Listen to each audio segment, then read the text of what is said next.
नमस्कार दोस्तों, मैं सुरेश कश्यप स्वागत करता हूं आपका एक बार फिर अपने खास कार्यक्रम बातें अच्छी अच्छी में। तो बातें अच्छी अच्छी कार्यक्रम के माध्यम से हम लगातार आपके सामने तिमारपुर क्षेत्र से जुड़े हुए कुछ सामाजिक और राजनीतिक लोगों को लगातार रख रहे हैं और उनके व्यक्तित्व के बारे में आप सबके को बता रहे हैं। तो आज के हमारे इस खास कार्यक्रम में हमारे साथ मौजूद है खास मेहमान जॉर्ज थॉमस जी, जो तिमारपुर क्षेत्र में काफ़ी सक्रिय राजनीतिक भूमिका इसलिए भी निभाते हैं क्योंकि जिस तरीके से राजनीति के अंदर समाज सेवक को करने का एक भरपूर एक साधन मिलता है, एक माध्यम होता है। तो उस हिसाब से अगर मैं जॉर्ज जी की बात करता हूं तो एक बहुत बेहतरीन समाज सेवक है जो मतलब तत्पर रहते हैं समाज की सेवा के लिए। तो आइए बात शुरू करते हैं जॉर्ज थॉमस जी से और जानते हैं उनके व्यक्तित्व के बारे में। तो सबसे पहले बातचीत में हम जानना चाहेंगे जॉर्ज जी 2021 की शुभकामनाएं एक बनती है क्योंकि जो 2020 का समय था वो एक ऐसा समय था जब दुनिया ने एक ऐसा डर देखा, कोरोना वायरस महामारी को लेकर ऐसा दुख देखा, तकलीफ देखी, तो पूरी दुनिया ही उससे पीड़ित थी। क्या कहेंगे, आपके सामने वो वक्त था, आपके सामने वो मंजर था, तो क्या कहेंगे उस यादों को और क्या कहेंगे 2021 की शुभकामनाओं के लिए? जी, जैसा आपने कहा कि 2021 की शुभकामनाओं की बात है तो पहले आपके चैनल के माध्यम से मैं सभी देखने वालों को, आपके आयोजकों को, संयोजकों को बधाई देना चाहता हूं कि 2021 शुरू हो गया और 2020 लोग के जो जीवन में आया वाकई बड़ा भयभीत आया और यही लोग प्रार्थना कर रहे थे ईश्वर से कि ईश्वर ये 2020 जल्द ख़त्म हो जाए।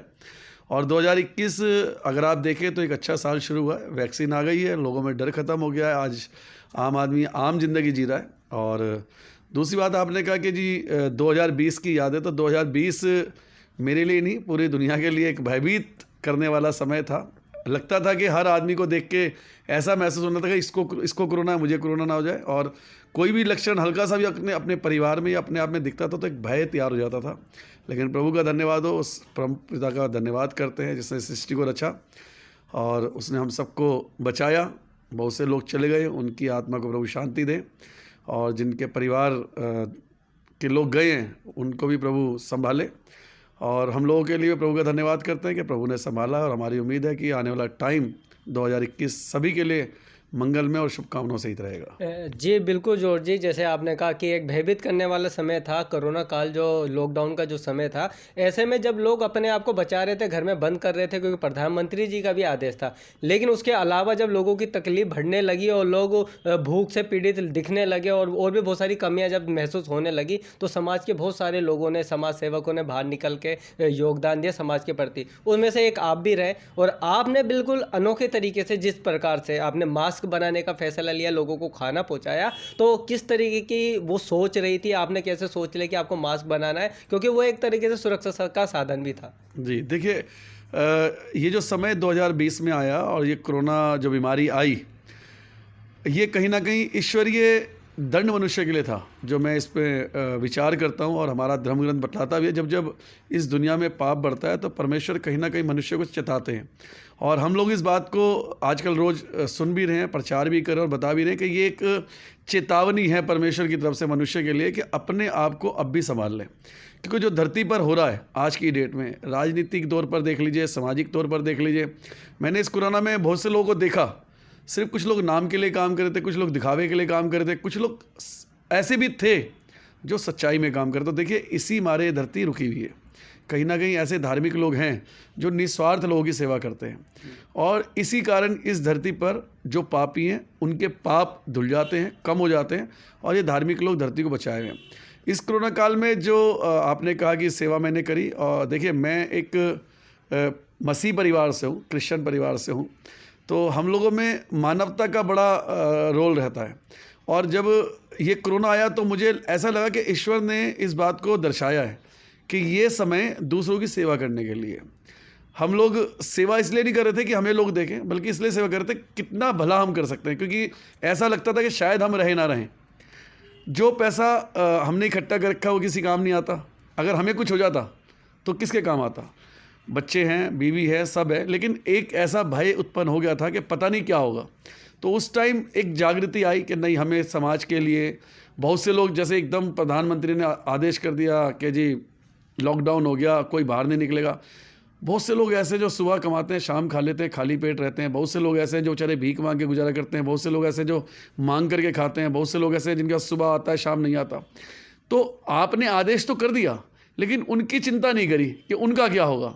तो ऐसे लोग की चिंता करने के लिए समाज में बहुत से लोग हैं, उनमें से मैं भी एक छोटा सा प्राणी हूँ। मैं तो कुछ सेवा नहीं करी, बहुत छोटा सा अंश मैंने किया है, लेकिन बहुत से प्राणी जिनसे ईश्वर बात करते हैं। तो ईश्वर ने कहीं ना कहीं वो बात की, और जितने लोगों ने सेवा करी इसलिए करी कि एक मानवता बनी रहे।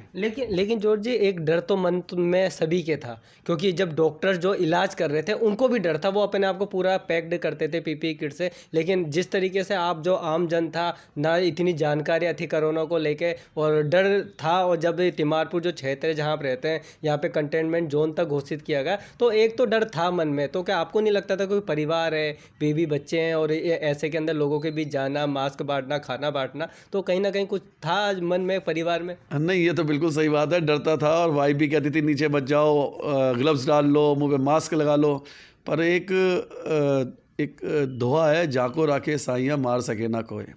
अगर ईश्वर की निगाह में आप अच्छे हैं, अच्छे काम कर रहे हैं। देखिए, मैं तो अपने ही क्षेत्र में करता था, लेकिन उन डॉक्टरों को देखिए, उन नर्सिस को देखिए, उन सफाई कर्मचारियों को देखिए, उन पुलिस वालों को देखिए, जो लगातार लोगों के बीच में जा रहे थे। हम तो फिर भी यहाँ से अपने प्रिकॉशन लेके चलते थे, लेकिन वो लोग तो बेचारे कोरोना पेशेंट को, एम्बुलेंस वाले को देखिए आप, कि वो एम्बुलेंस में कोरोना पेशेंट लेके जा रहा है, तो डर तो उसको भी है। लेकिन मानवता कहीं ना कहीं इस संसार में है। और डर की बात है, डर था, हल्का सा कभी खांसी होती तो वाइफ चिल्लाने लगती थी, तुम्हें मना किया था नीचे मत जाओ, फिर भी तुम, जबकि वो खुद सेवा कर रही थी। लेकिन डर था, लेकिन उसके बावजूद एक चीज़ ये थी कि हम क्या अच्छा करें और क्या अच्छा कर सकते हैं। कोशिश रहती थी प्रिकॉशन लें, लेकिन उसके बाद सेवा की भावना जो अंदर है उसे निकालना ज़रूरी था। तो देखा जा रहा था कि आप ही नहीं, आपके पूरा परिवार के सभी सदस्य मिलजुल के उस सेवा के काम को करते थे। बहुत सारा लंच बनाना पड़ता था, बहुत सारे मास्क लगातार करने पड़ते थे। तो मतलब सभी लोगों के अंदर उस तरीके की भावना को जागृत किया, और काम को समाज के लिए आप करते रहे। जी, देखिए, हमने समाज से ही कमाया है, इस देश से ही कमाया है, इस दिल्ली से ही कमाया है। तो काम कोई था नहीं, वकालत बंद हो गई, वाइफ भी बाहर नहीं जाती कहीं, बच्चे भी गाड़ी स्कूल नहीं, यार करें क्या। तो अपने को एक्टिव रखने के लिए, ये भी एक कारण है, अपने को एक्टिव रखने के लिए कुछ ना कुछ करना जरूरी था। हम लोग सुबह उठते थे तो मेरी वाइफ ने एक घोषणा की थी सोशल मीडिया के माध्यम से कि हर घर के लोग जो हैं, बहनें जो हैं, उनकी जानकार, सब 5-5 लोगों को खाना खिलाएंगी। तो वो 5 की जगह हम 50 पे आ गए, लोगों के लिए खाना बनाने लगे। बड़ा मज़ा आता था, मैं भी उनके साथ बनाता था, कभी खाना नहीं बनाया उनके साथ बनाता था। और सबसे बड़ा मज़ा क्या आता था कि जो हम खाना उनको बांटते थे वही हम खाना खुद खाते थे। ये नहीं था कि उनके लिए बना हमारे लिए, हम वही खाना खाते थे। एक इन्जॉय, टाइम पास। अब टाइम कैसे पास हो, रात को भी आपको घर रहना है, दिन में भी आप घर रहना है, भाई जूत बजेंगे आपस में, ज़्यादा अगर रहने लगोगे परिवार में तो जूत बजेंगे। तो हमने कहा बिजी रखो अपने आप को। तो हम क्या करते थे, दोनों के दोनों, हमारी बेटी छोटी हमारे साथ थी, हम पूरा दिन अपना शेड्यूल बना लेते कि आज सुबह उठना है, ये खाना बनाना है, सुबह के लिए नाश्ता तैयार करना है, दोपहर के लिए खाना तैयार करना है। उसके बाद शाम को मास्क लेके बैठ जाते थे, मास्क हम सिलते थे, मास्क काटना, मास्क सिलना। फिर दिखा टाइम बचेगा तो हमने कहा यार मास्क के ऊपर डिजाइन भी शुरू कर दो, लोगों में अवेयरनेस आएगी। तो इस तरीके से पूरा टाइम कब निकल जाता था पता नहीं लगता था। उसके बाद भी अगर टाइम बच गया तो मेरे को शौक थोड़ा गाने वाने का था, तो मैं कहता चलो यार एक गाने की रिकॉर्डिंग कर लो, तो गाना गा लेते थे लोग, उससे एंजॉय करते थे। तो कुल मिला के समय का बहुत ज़्यादा सदुपयोग आपकी तरफ से किया गया। तो जॉर्ज जी, यूँ तो आमतौर पे बहुत सारे लोग आपसे परिचित हैं, आपसे बारे में वाकिफ़ है, लेकिन फिर भी हम दर्शकों के लिए जानना चाहेंगे कि आपका जब जन्म रहा और जन्म के बीच की जो यादें रहीं और जो ये ज़िंदगी का सफ़र अब तक पहुँचा है, तो इसके बारे में कुछ बताइए। हाँ, ये बड़ी ज़रूरी है कि लोगों को पता लगना चाहिए। एक्चुअली मेरा जन्म जो है तिमारपुर का ही है, पीछे संजय बस्ती है, उससे पहले बालाग्राम की झुग्गियाँ हुआ करती थी। तो बालाग्राम की झुग्गियों में मेरा जन्म हुआ था। हमारे मम्मी पापा बड़े गरीब परिवार से थे। पापा हमारे ड्रिंकर थे, पीने खाने वाले थे, क्योंकि पुराने ईसाई जो उनको आप जानते भी हो कि सब पीने वाले होते थे। तो पीने खाने वाले थे, तो मम्मी बेचारी मेहनत करती थी। जन्म हमारा यहीं हुआ, तिमारपुर बालाग्राम में झुग्गियाँ होती थी, वहाँ जन्म हुआ। वहाँ से मकान टूटे, गोकुलपुरी चले गए, पर मन नहीं लगा, फिर तिमारपुर आ गए। संजय बस्ती में यहीं मम्मी ने एक झुग्गी ले ली और यहीं पर हमने पूरा जीवन शुरू किया। और हम 4 बहन भाई हैं, मम्मी हैं। 4 बहन भाइयों में 3 भाई हैं, 1 बहन है, सब अपने अपने सेटल हैं। और मैं ही पढ़ा लिखा, बाकी भाई बहन ऐसे ही रह गए। और मैं काम भी करता था, पढ़ता भी था। दिल्ली में बेलदारी का काम करना, जिस मार्केट के अंदर आज मेरा मकान है, इस मार्केट में मैंने चाय की दुकान में बर्तन भी धोए हैं। यहाँ सरदार जी की दुकान है परचून की, उनके ऊपर काम भी करता था। और उसके बाद नेहरू विहार जब बना तो यहाँ रिक्शा चलाए हमने, बेलदारी करी। तो बड़े दुखों से जीवन बिताया, लेकिन प्रभु ने उसका फल दिया। आज जिस मार्केट के अंदर, जिस दुकान के अंदर हम काम करते थे, आज उस दुकान के और उस मकान के मालिक हैं। दूसरा, कॉलेज में गए। कॉलेज जब पढ़ते थे तो राजनीति का भूत चढ़ गया, राजनीति करने लगे। कॉलेज में चुनाव जीता, उसके बाद यूनिवर्सिटी में चुनाव लड़ा। धीरे धीरे वाइफ जो है मेरी कॉलेज की फ्रेंड थी, इनसे शादी हो गई, बच्चे। आज मेरी एक बेटी जो है वो एडवोकेट है, जुडिशरी की तैयारी कर रही है। दूसरी बेटी मेरी 11वीं क्लास में क्वीन मैरी पढ़ती हैं। वाइफ जो है वो भी सोशल वर्कर है प्लस पॉलिटिशियंस हैं। दीनदयाल उपाध्याय कॉलेज की मेंबर हैं, कई कमेटियों में चेयरमैन हैं, भाजपा में बड़ी पुरानी रहीं, बड़े पदों पे रहीं, आजकल आम आदमी पार्टी के लिए काम कर रहे हैं। तो इस तरीके से जीवन बड़ा संघर्ष में और बड़ा अच्छा रहा। बड़ी अच्छी अच्छी चीज़ें जीवन में सीखने को मिली। और तिमारपुर का बच्चा जो मेरी एज का है, अब जो नए हैं वो नहीं जाने शायद, लेकिन पुराने लोग, बड़े लोग, बुज़ुर्ग लोग, मेरे बराबर के लोग सब जानते हैं मेरे बारे में। ऐसा कोई शख्स नहीं हो जो मेरे और मेरे परिवार को ना जानता हो। जी, मतलब कि आपके जीवन में संघर्ष शुरुआत से जो शुरू है वो अब तक भी कायम है, लेकिन अब जो है अब क्या है, संघर्षों में कहीं कमी थमी है और लगा है कि कुछ सपने पूरे हुए हैं? नहीं, पिछले 10 साल से संघर्षों में कमी थम गई है। प्रभु ने इतना दे दिया कि अब हम दूसरों के लिए सोच सकते हैं और इस लायक बना दिया कि हम दूसरों की सेवा करें। बाकी संघर्ष तो जीवन है। जब तक आपका जीवन है, आप पैसों से परिपूर्ण हो जाए तब भी संघर्ष है, आपके बच्चे अच्छे हो जाए तब भी संघर्ष है। और व्यक्ति वही अच्छा होता है जिसके जीवन में संघर्ष होता है। जब तक आप संघर्ष करते रहेंगे तब तक आप जीवित रहेंगे। जीवित यानी कि शारीरिक रूप से आप एक्टिव रहेंगे, आपकी आत्मा जीवित रहेगी। जिस दिन आप संघर्ष करना खत्म कर देते हैं उस दिन आप अपने आप में मर जाते हैं। बेशक मिट्टी नहीं हुए लेकिन मर गए आप। तो संघर्ष अच्छा है और संघर्ष करते रहना चाहिए। तो अभी हाल ही में आपके एक सोशल मीडिया पोस्ट पे पता चला कि आपका एक जो सपना था वो पूरा हुआ, तो कुछ बताएंगे क्या सपना था और किस तरीके से पूरा हुआ? जी जी जी, एक्चुअली मैंने मज़े में वकालत करी। मैं एक वकील साहब के यहाँ मुंशी था और पढ़ा लिखा था। तो मुझे वकील साहब से एक बार मैंने पैसे मांगे कि सर मुझे ज़रूरत है। तो उन्होंने कहा भाई कमाओ ले लो। तो बड़ा दुख हुआ कि मैं इनका मुंशी, उन्होंने मना कर दिया। तो मेरे एक दोस्त, उन्होंने कहा तुम ग्रेजुएट हो, तुम वकालत क्यों नहीं कर लेते, तुम इनको केस ला के देते हो। तो मैं वकील बन गया। मैंने मेहनत की और ईश्वर का बड़ा धन्यवाद हो कि मैंने 3 साल में आगरा यूनिवर्सिटी से वकालत भी कर ली। उसके बाद जब से हम कोर्ट जाने लगे तो यही सपना होता था यार, हर वकील का सपना है एक चैम्बर हो। जैसा कि डॉक्टर का होता है क्लिनिक हो, ऐसे हर वकील का होता है एक चैम्बर हो। और 13 साल से लगातार बस निकलते पड़ते सोचते थे प्रभु कब हमारा ऐसा चैम्बर हुआ। दोस्तों के चैम्बर में जाते तो बड़ा अच्छा लगता था।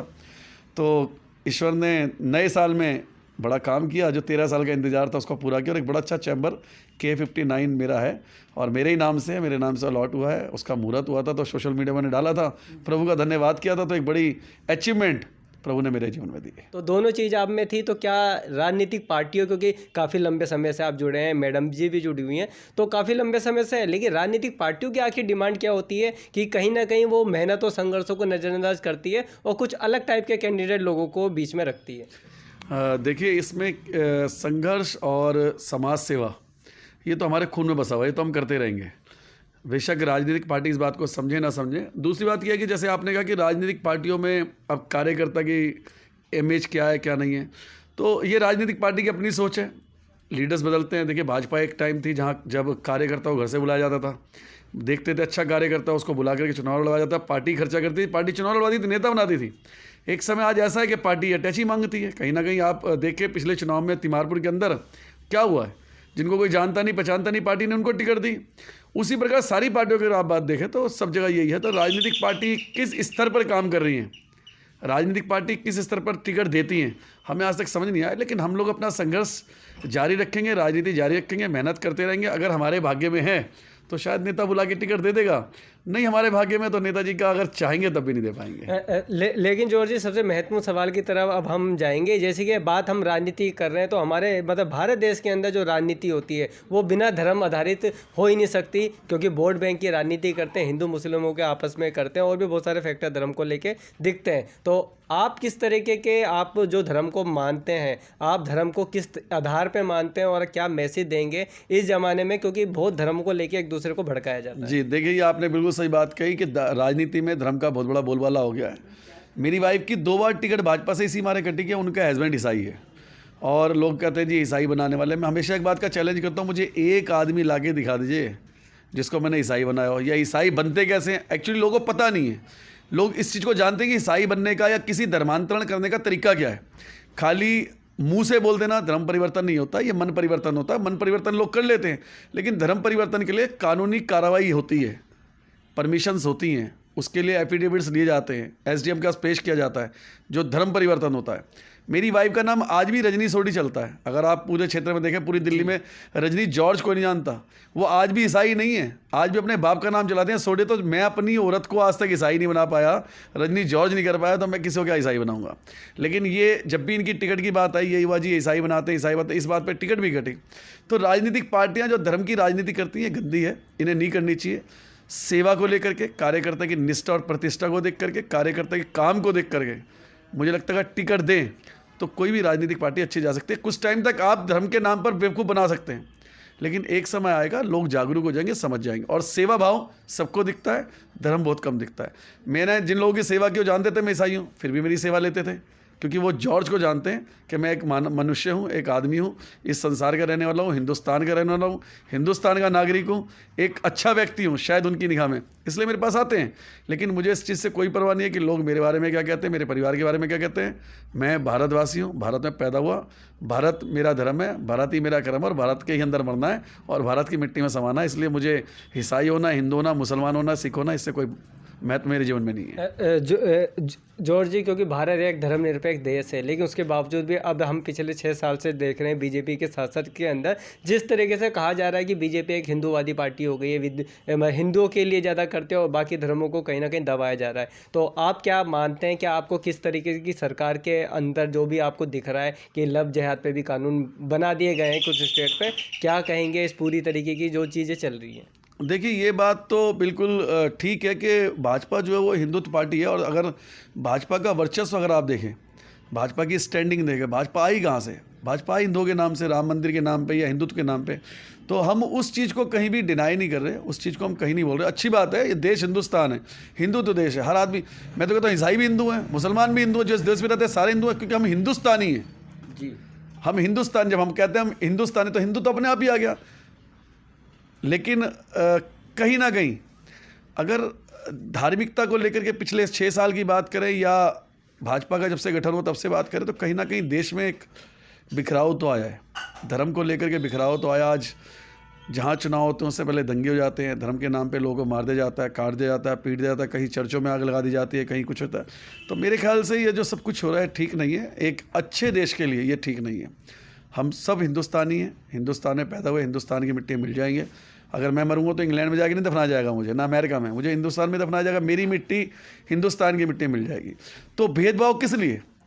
हमें तो ये खुश होना चाहिए कि हमारा देश धर्मनिरपेक्ष देश है, सब देश, सब जाति के, सब संप्रदाय के लोग यहाँ रहते हैं और आपस में प्यार मोहब्बत है। ये तो अगर 2-4 लोग गलत ना हो तो इस देश को, तो कहीं ना कहीं मुझे लगता है कि धर्म को लेकर के राजनीति नहीं होनी चाहिए। और इस देश की एकता और अखंडता को बनाए रखने के लिए, धर्मनिरपेक्षता को बनाए रखने के लिए हर धर्म को महत्व देना चाहिए, हर धर्म की वैल्यू समझनी चाहिए। और हर आदमी का धर्म जो है वो उसके लिए धर्म ही नहीं है, वो उसके विचारधारा है। तो आपकी विचारधारा आपके साथ अच्छी है, मेरी विचारधारा मेरे साथ अच्छी है। और फिर दूसरी बात यह है कि हम अगर ईसाई हैं तो इंग्लैंड से पैदा नहीं हो गया है, हम हिंदुस्तान में पैदा हुए, हिंदुस्तानी ईसाई हैं। तो ये गर्व की बात है मेरे लिए कि मैं हिंदुस्तानी ईसाई हूँ। मेरे को बेशक ये कहा जाता है कि फ़ॉरेन के हैं, लेकिन हम तो पैदा, हमारे बाप दादे यहीं पैदा हुए, हमारे बाप के बाप यहाँ पैदा हुए। तो हमारे लिए गर्व की बात है कि हम हिंदुस्तानी ईसाई हैं और ईसाई होना मेरे लिए गौरव की बात है। जी जी बिल्कुल, क्योंकि बात जब हम भारत की करते हैं तो भारत अपने आप में अगर इतना सुंदर है तो वो इसलिए है क्योंकि भारत के अंदर भारत के जितने भी लोग हैं वो एक गुलदस्ते के समान है। तरह तरह की भाषाएं, तरह तरह के पहनावे, तरह तरह का कल्चर यहाँ देखने को मिलता है और यही भारत की खूबसूरती है। ये थे हमारे साथ जॉर्ज थॉमस जी, जिनके विचारों से हमने अवगत करवाया, जिनके व्यक्तित्व के बारे में हमने आपको बताया। तो अगली बार फिर किसी एक नए शख्स से, एक नए मेहमान से आपको रूबरू कराएंगे और आप देखते रहिए बातें अच्छी अच्छी।